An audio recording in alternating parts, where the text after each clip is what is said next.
नमो सिद्धानं नमो आयर्याणं नमो वज्रायाणं नमो लोय सव्यसारुणम्। निश्चय व्यवहार के स्वरूप की चर्चा पूरी हुई। अब हमें देखने हैं निश्चय न्याय के भेद प्रभेद। थोड़ी सी चर्चा हमने की थी, क्योंकि निश्चय न्याय व्यवहार के निषेध रूप है। तो निश्चय न्याय जो अभेद को बताता है, उसके भेद कैसे संभव है? प्रश्न लिखवाया था, प्रश्न लिखा था क्या ये वाला, कि उसके भेद कैसे संभव है? जल्दी देखो।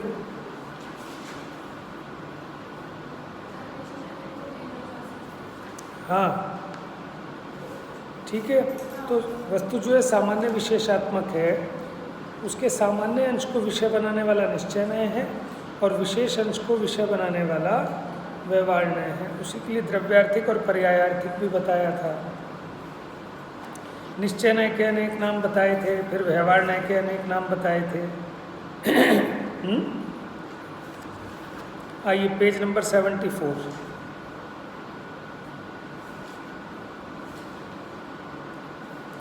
पेज नंबर 74 पर प्रश्न इसी में लिखा हुआ है, अलग से लिखने की ज़रूरत नहीं है। जिस प्रकार व्यवहार में अनेक ही हैं क्योंकि वह सांश हैं, सांश माने अंश सहित है, उसी प्रकार निश्चय ने भी एक एक मिलकर अनेक ही है।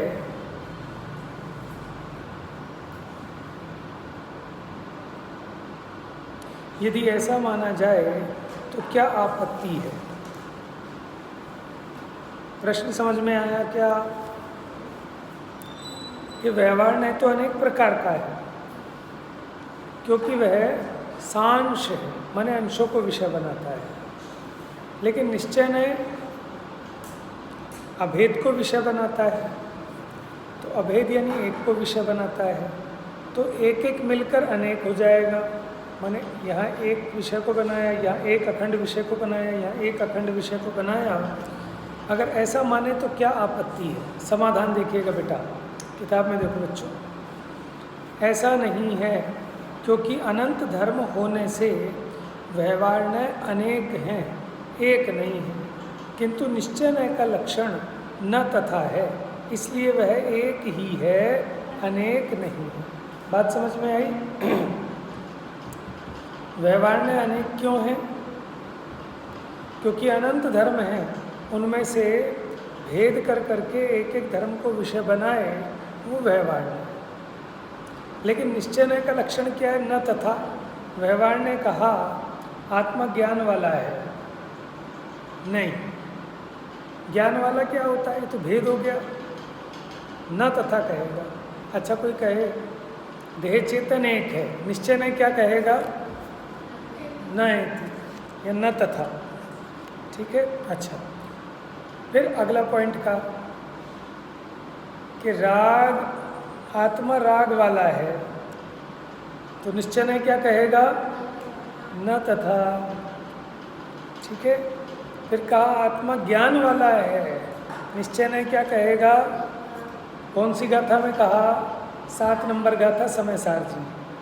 व्यवहारेणु वदिष्यति नाणिस्य चरित दंसनम नाणम नविनाणम न चरितम न दंसनम जाणगो शुद्धो।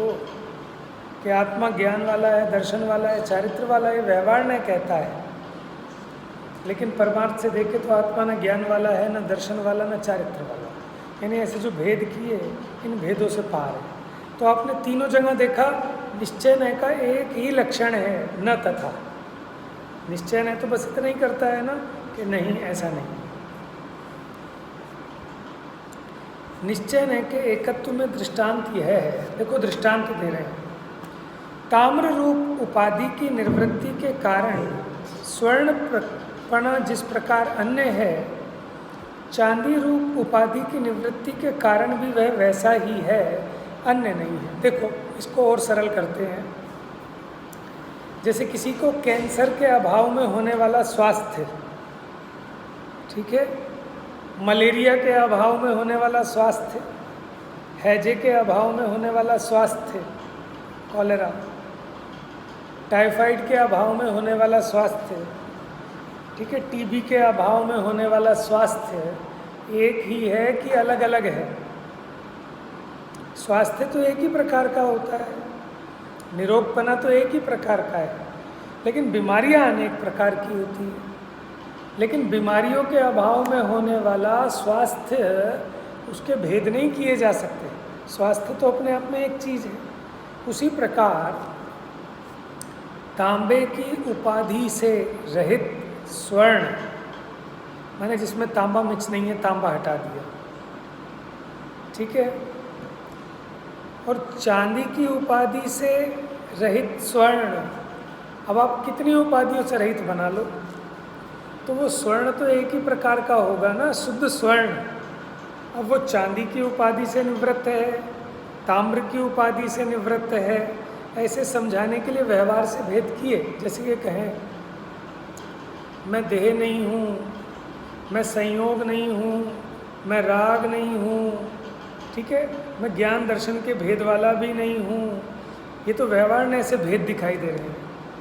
जैसे मैं चोर नहीं हूँ, मैं बदमाश नहीं हूँ, मैं डाकू नहीं हूँ, ये तो व्यवहार में ऐसे भेद हो रहे हैं, है ना, अनेक। लेकिन परमार्थ से देखें तो मैं तो जैसा हूँ वैसा एक ही हूँ ना। तो निश्चय नय के भेद को, निश्चय नय के विषय को खंडित नहीं किया जा सकता। कुछ कुछ बात समझ में आ रही है आपको? क्योंकि निश्चय नय का विषय अखंड है और उसका लक्षण न तथा है।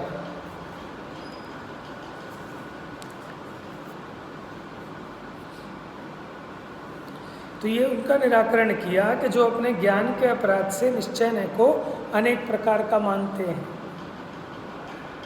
एक शुद्ध द्रव्यार्थिक नय है, उसी का नाम शुद्ध निश्चय नय है, और दूसरा अशुद्ध द्रव्यार्थिक नय है, उसी का नाम अशुद्ध निश्चय नय है। इत्यादि रूप से जिनके मत में निश्चय नय के बहुत से भेद माने गए हैं, वे सब सर्वज्ञ की आज्ञा उल्लंघन करने वाले होने से नियम से मिथ्या दृष्टि। ये पंचाध्यायी के जो रचयिता हैं थोड़े से टाइट है, होते हैं ना, कोई टीचर हैं तो थोड़े सख्त होते हैं, एक थोड़े से नम्र होते हैं। तो पंचाध्यायी क्या है कि देर नहीं लगाते, वो 1 मिनट में मिथ्या दृष्टि घोषित कर देते हैं। ऐसे वो कहते हैं जो आपका सबसे बाहर वाला व्यवहार है ना, जो ये कहता है स्त्री पुत्रादिक मेरे हैं, तो वो कहते हैं ये व्यवहार नहीं है, तो व्यवहाराभास है। और जो ऐसा मानता है कहता है वो जैन धर्म से बाहर है, मिथ्या दृष्टि है।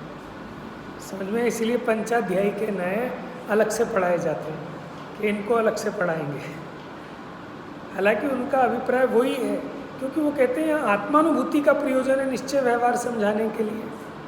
हम काहे को लोक व्यवहार घुसा रहे हो उसमें बीच में, इसलिए उनका कथन अपनी तरफ से यथोचित है, युक्ति संगत है। तो इसी प्रकार वो कहते हैं, तो जो ऐसे भेद करते हैं ना निश्चय नय के, शुद्ध निश्चय नय, अशुद्ध निश्चय नय, वे सब सर्वज्ञ की आज्ञा का उल्लंघन करने वाले होने से मिथ्या दृष्टि है। अब आपका प्रश्न खड़ा होगा, आगे आएगा समाधान उसका। तो फिर ये तो नए चक्र में ही भेद किए, शुद्ध निश्चय नय, अशुद्ध निश्चय नय, और आचार्यों नहीं किए, तो क्या वे मिथ्या दृष्टि हो गए?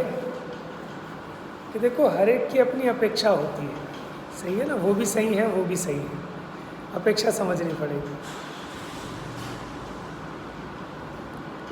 आशय यह है कि जितने भी जीवादिक पदार्थ हैं उनको व्यवहार और निश्चय नय के द्वारा अविरुद्ध रीति से समझना चाहिए, जिस प्रकार वे आत्मशुद्धि के लिए उपयोगी हो सके। प्रयोजन इतना है कि जैन धर्म का कोई भी सिद्धांत, उसका अर्थ इसी प्रकार निकालना कि जितनी अन्य अन्य अपेक्षाएं हैं उससे विरोध ना आए, ठीक है, आपा पर विरोध ना हो, स्ववाचिन बाधित ना हो, पूर्वा पर सब दोष रहित है, और आत्मशुद्धि के लिए उपयोगी हो सके। यहाँ पर सामान्य मात्र वस्तु निश्चय नय का हेतु है और कर्म कलंक से रहित ज्ञान स्वरूप आत्मसिद्धि इसका फल है। इस प्रकार हम देखते हैं कि पंचाध्यायी के मतानुसार निश्चय नय के भेद संभव नहीं है। बात समझ में आ गई? अभी तो एक बात की कि निश्चय न के कोई भेद नहीं हो सकते, ऐसा पंचाध्यायीकार का अभिमत है, क्योंकि उसका विषय सामान्य है। सामान्य तो एक ही प्रकार का होता है, ठीक है। तो फिर निश्चय न के अनेक भेद नहीं हो सकते। इस प्रकरण को आरंभ करते हुए कुछ प्रश्न उपस्थित किए गए थे। निश्चय न के भेद क्यों नहीं हो सकते, इस प्रश्न पर विचार करने के बाद अब अगर निश्चय न के भेद नहीं हो सकते तो जिनागम में उसके भेद क्यों किए गए, कहाँ किए गए, कितने किए गए, और सर्वज्ञ कथित आगम में विभिन्नता क्यों है, इन पर विचार अपेक्षित है। अब देखिए, ये प्रश्न वही खड़ा है हमारा कि निश्चय न के भेद हो सकते हैं कि नहीं हो सकते। उसी में सब बातें आ जाएंगी कि एक तरफ पंचाध्यायीकार ऐसा कहते हैं कि निश्चय न अभेद है, उसके भेद नहीं हो सकते क्योंकि उसका विषय सामान्य है, और सामान्य एक होता है, इसलिए निश्चय न भी एक ही होगा। और निश्चय न का लक्षण क्या है? न तथा। बात समझ में आ रही है? अब आइए आलाप पद्धति। वहाँ कहा तत्र निश्चय नयो द्विविधः, कि वहाँ निश्चय नय दो विधि वाला है। शुद्ध निश्चयो शुद्ध निश्चयश्च, शुद्ध निश्चय और अशुद्ध निश्चय। तो शुद्ध और अशुद्ध निश्चय के भेद आलाप पद्धति में बताए। शुद्ध निश्चय नहीं कि विषय वस्तु के संबंध में अनेक प्रकार के कथन प्राप्त होते हैं, और इन कथनों के आधार पर उनके नामों के आगे विशेषण लगा दिए जाते हैं। जैसे आम तो आम होता है, लेकिन लंगड़ा आम, चौसा आम, सफ़ेदा आम, ये विशेषण है ना, उनकी कोई विशेषता के आधार पर। तो निश्चय नय तो निश्चय नय है, लेकिन फिर भी परम शुद्ध निश्चय नय, शुद्ध निश्चय नय, अशुद्ध निश्चय नय, एक देश शुद्ध निश्चय नय है। मुख्यतः शुद्ध निश्चय नय का कथन तीन रूपों में पाया जाता है। किसका? शुद्ध निश्चय नय।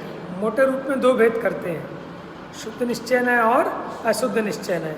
शुद्ध निश्चय नय के तीन भेद। सबसे उत्कृष्ट परम शुद्ध निश्चय नय, फिर शुद्ध निश्चय नय कहो अथवा साक्षात शुद्ध निश्चय नय कहो, और एक देश शुद्ध निश्चय नय। ठीक है, तीन भेद तो ये हुए, और अशुद्ध निश्चय नय का कोई अलग से भेद नहीं है। तो टोटल चार भेद हो गए। ये चार्ट आपके सामने है, ठीक है। ये चार्ट तो समय सार में भी दिया था, मैंने शायद दिया था ना, बनाया था, ज्ञानम दिया था, शुद्ध निश्चय नय का चार्ट।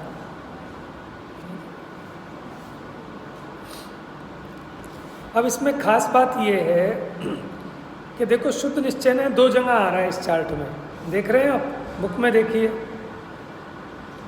अब आपको ध्यान रखना पड़ेगा, जब हमने शुद्ध निश्चय नय कहा तो वो सामान्य वाला शुद्ध निश्चय नय है या शुद्ध निश्चय के जो तीन भेद हैं उनमें वाला शुद्ध निश्चय नय है। समझ रहे हो?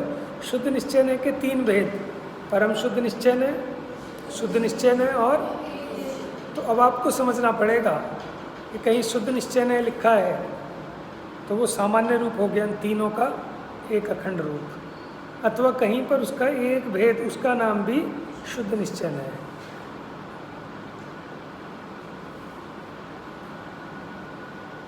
तो देखो, शुद्ध निश्चय नय के तीन भेदों में एक का नाम शुद्ध निश्चय नय है। तो इसका मतलब शुद्ध निश्चय नय शब्द का प्रयोग कभी तो तीनों भेदों के समुदाय के रूप में होता है, और कभी उनके एक भेद मात्र के रूप में होता है। और इस मर्म से अनभिज्ञ रहने से जिनवाणी के अध्ययन में अनेक विरोधाभास प्रतीत होते हैं। देखो, अगर इस पॉइंट को नहीं समझ पाते तो फिर अपने को लगता है कि अरे बड़ा विरोध आ रहा है, वहाँ तो शुद्ध निश्चय नय से ऐसा लिखा था, यहाँ शुद्ध निश्चय नय से ऐसा लिखा है। देखो, परमात्म प्रकाश पहले अध्याय के 64 नंबर के दोहे की टीका में लिखा, अनाकुलता है लक्षण जिसका, ऐसे पारमार्थिक वीतराग सुख से प्रतिकूल सांसारिक सुख दुख यद्यपि अशुद्ध निश्चय नय से जीव जनित हैं, तथापि शुद्ध निश्चय नय से कर्म जनित होते हैं। देखो, एक तो शुद्ध निश्चय नय का प्रयोग यहाँ किया, क्या कहा?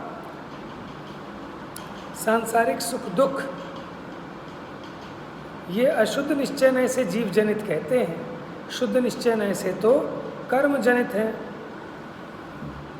देखो, सांसारिक सुख दुख है तो जीव का ही भाव, ठीक है। लेकिन इसको क्या कहा, शुद्ध निश्चय नय की अपेक्षा देखते हैं तो एक कर्म जनित दिखाई देते हैं, जीव जनित दिखाई नहीं देते।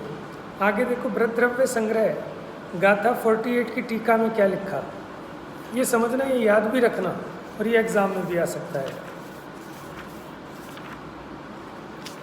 देखिए, शिष्य पूछता है कि राग द्वेष आदि कर्म जनित है अथवा जीव जनित। ये 5 नंबर का क्वेश्चन आएगा, बृहद्रव्य संग्रह के आधार से आपको लिखना होगा। सारी अपेक्षाएं स्पष्ट हो जाएंगी इसमें।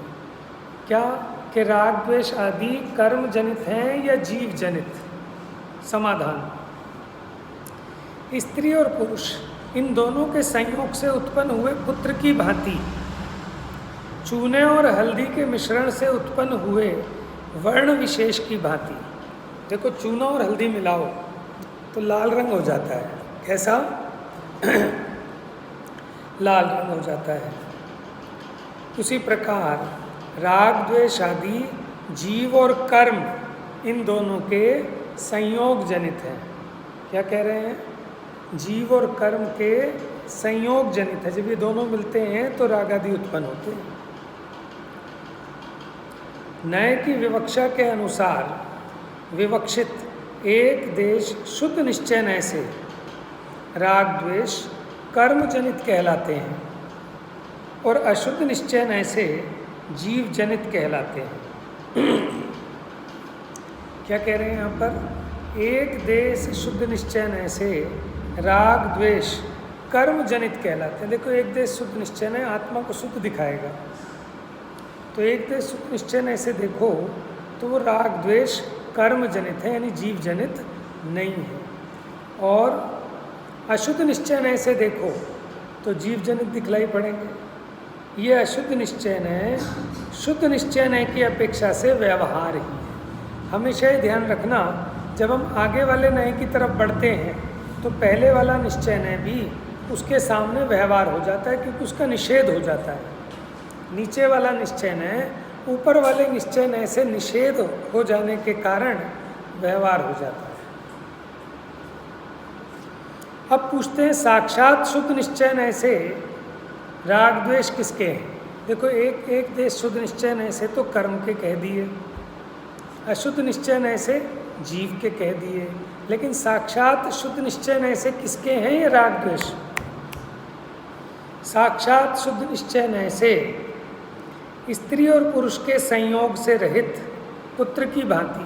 माने अगर स्त्री पुरुष का संयोग ना हो तो पुत्र ही नहीं होगा, हल्दी और चूने का संयोग ना हो तो वो रंग विशेष उत्पन्न ही नहीं होगा। तो उसी प्रकार राग द्वेष की उत्पत्ति ही नहीं है, तो कैसे उत्तर दूं? देखो, साक्षात शुद्ध निश्चय नय से देखोगे तो कर्म जनित भी दिखाई नहीं देंगे, माने आत्मा में दिखाई नहीं देंगे। तो इसलिए वो कहते हैं कि जीव का कर्म के साथ संयोग ही नहीं हुआ। साक्षात शुद्ध निश्चय नय से देखें तो फिर राग द्वेष की उत्पत्ति हुई कहाँ? मुझे दिखाई नहीं देती। समझ में आया? उक्त दोनों उद्धरणों में से एक में सांसारिक सुख दुख राग द्वेष आदि औदैहिक भावों को शुद्ध निश्चय नय से कर्मजनित बताया गया। पीछे देखा था आपने, परमात्मा प्रकाश में क्या कहा था कि शुद्ध निश्चय नय से कर्म जनित है, और बृहद्रव्य संग्रह में कह रहे हैं एक देश शुद्ध निश्चय नय से कर्म जनित है। तो ये विरोध क्यों आ रहा है? कोई बता सकता है आप में से?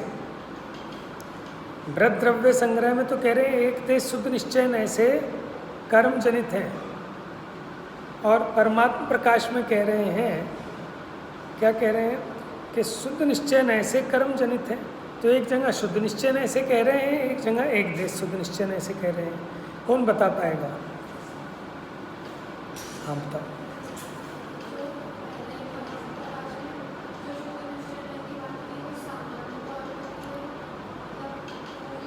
वेरी गुड, बहुत बढ़िया उत्तर दिया। परमात्मा प्रकाश में जो शुद्ध निश्चय नय कहा वो एक सामान्य तीनों के संयोग रूप जो शुद्ध निश्चय नय था, जिसके कि 3 भेद हैं, ऐसे उस शुद्ध निश्चय नय को कहा था। आप अपने आप लगा लेना उनका कौन सा भेद लगेगा। और बृहद्रव्य संग्रहकार ने उसके उस स्पेसिफिक भेद का नाम गिना दिया। Very good, well done. बात समझ में आ गई आपको? अब देखो, यही बात पूछ रहे हैं। तो ये दोनों कथन परस्पर विरोधी प्रतीत होते हैं, लेकिन थोड़ी गहराई में जाकर विचार करें तो उनमें कोई विरोध नहीं है। बस बात इतनी है, परमात्म प्रकाश के कथन में शुद्ध निश्चय शब्द का प्रयोग उस मूल अर्थ में हुआ जिसमें शुद्ध निश्चय के तीनों भेद गर्भित हैं। उन तीनों भेदों में से कोई भी एक भेद विवक्षित हो सकता है। Next page. लेकिन बृहद्रव्य संग्रह में मूल शुद्ध निश्चय को न लेकर उसके प्रभेदों में से जो एक भेद है शुद्ध निश्चय, एक देश शुद्ध निश्चय, उनकी अपेक्षा राग द्वेष को कर्मजनित कहा।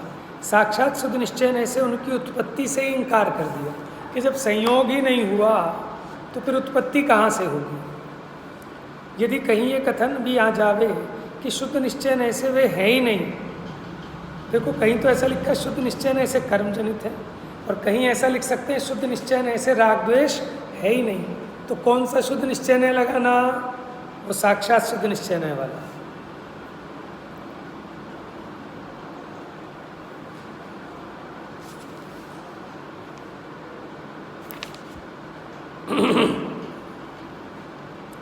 और देखो अभी आगे इसमें आएगा कि कोई पूछे राग द्वेष ये क्या है, ये राग द्वेष है ही क्या? ये परम शुद्ध निश्चय की बात समझ में है। यद्यपि यहाँ ये इसी को कह दिया कि कहीं ऐसा आ जाए कि शुद्ध निश्चय से वे है ही नहीं, तो भी घबराने जैसी बात नहीं है, क्योंकि वहाँ समझ लेना कि यहाँ शुद्ध निश्चय शब्द का प्रयोग परम शुद्ध निश्चय के अर्थ में किया। वे नहीं हैं, इसका अर्थ मात्र इतना ही है कि वे परम शुद्ध निश्चय के विषयभूत आत्मा में नहीं है। इसलिए ऐसी शंकाएं उत्पन्न ना हो, इसके लिए ये बात ध्यान में ले लेनी चाहिए कि जिनागम में शुद्ध निश्चय के तीन भेदों के अर्थ में शुद्ध निश्चय शब्द का प्रयोग हुआ है। माने एक देश शुद्ध निश्चय के लिए भी हम शुद्ध निश्चय कह देंगे, साक्षात शुद्ध निश्चय के लिए भी और परम शुद्ध निश्चय के लिए भी। साथ में मात्र शुद्ध नय शब्द का प्रयोग भी पाया जाता है, शुद्ध निश्चय कहो या फिर शुद्ध नय। साथ में अतः जहाँ विशेष भेद का उल्लेख ना हो वहाँ हमें आगमानुसार अपने विवेक का प्रयोग करके ये निश्चय करना होगा कि ये कथन शुद्ध निश्चय के कौन से भेद वाला है। जहाँ अकेले निश्चय शब्द का प्रयोग हो तो फिर वहाँ पर शुद्ध अशुद्ध भी खुद छांटने पड़ेंगे, क्योंकि निश्चय के दो भेद थे ना, शुद्ध निश्चय और अशुद्ध निश्चय, उसका भी ध्यान रखना होगा। तो एक बात और भी महत्व की आ गई इसमें कि शुद्ध निश्चय की अपेक्षा अशुद्ध निश्चय भी व्यवहार ही है। इससे ये भी जान लेना चाहिए कि यदि कहीं ये भी कथन मिल जावे कि रागादि भाव व्यवहार नय से जीव के हैं, अंडरलाइन कर लेना इस बात को। अगर कहीं ये कथन मिल जाए कि रागादि भाव व्यवहार नय से जीव के हैं तो भी आश्चर्य नहीं मानना, क्योंकि उन्हें यहाँ जीव के अशुद्ध निश्चय नय से कहा, तो कहीं पर व्यवहार से भी लिखा होता है, क्योंकि निश्चय नय के सामने अशुद्ध निश्चय नय का कथन व्यवहार नय की कोटि में जाता है। ठीक है, जहाँ अशुद्ध निश्चय नय को व्यवहार कहा जाएगा वहाँ इन्हें भी व्यवहार से जीवकृत कहा जाएगा। बात समझ में आ गई? अशुद्ध निश्चय नय को व्यवहार कहा जाएगा और वहाँ इसको व्यवहार से जीव का कहा जाएगा। यहाँ बात यहाँ तक ही समाप्त नहीं होती, क्योंकि जब शुद्ध निश्चय की अपेक्षा से अशुद्ध निश्चय व्यवहार हो जाता है तो फिर और आगे बढ़ो तो शुद्ध निश्चय के प्रभेदों में भी ऐसे ही क्यों ना हो, परम शुद्ध निश्चय के सामने साक्षात शुद्ध निश्चय व्यवहार हो जाएगा और साक्षात शुद्ध निश्चय के सामने एक देश शुद्ध निश्चय व्यवहार हो जाएगा। ये एक इम्पोर्टेंट, ये भी एक टॉपिक है, ठीक है ना, कि व्यवहार अशुद्ध निश्चय को व्यवहार कैसे कहा या कहा जा सकता है क्या। तो इस प्रकार हम देखते हैं कि निश्चय नय के भेद प्रभेदों के कथन का निश्चय नय के भेद तो हो ही नहीं सकते, वह तो एक प्रकार का ही होता है। इन कथनों में विरोध भाषित होता है, क्योंकि वास्तविक निश्चय नय तो एक ही रहा, शेष को तो विवक्षा अनुसार कभी निश्चय और कभी व्यवहार कह दिया जाता है। तो असलियत में देखा जाए तो एक ही निश्चय नय बचा, कौन सा? परम शुद्ध निश्चय नय।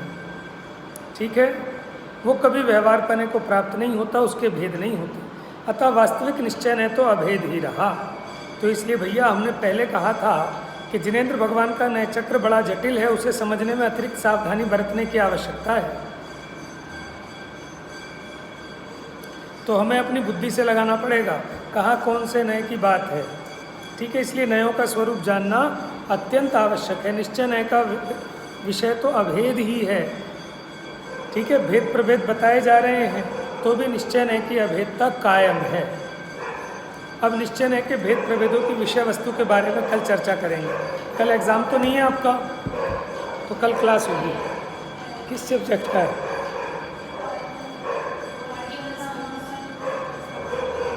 तीन लोगों का है, 4 का एग्ज़ाम है कल।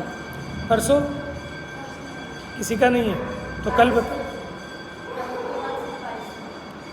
परसों क्लास, अब बताओ कल रखनी है कि नहीं रखनी है क्लास?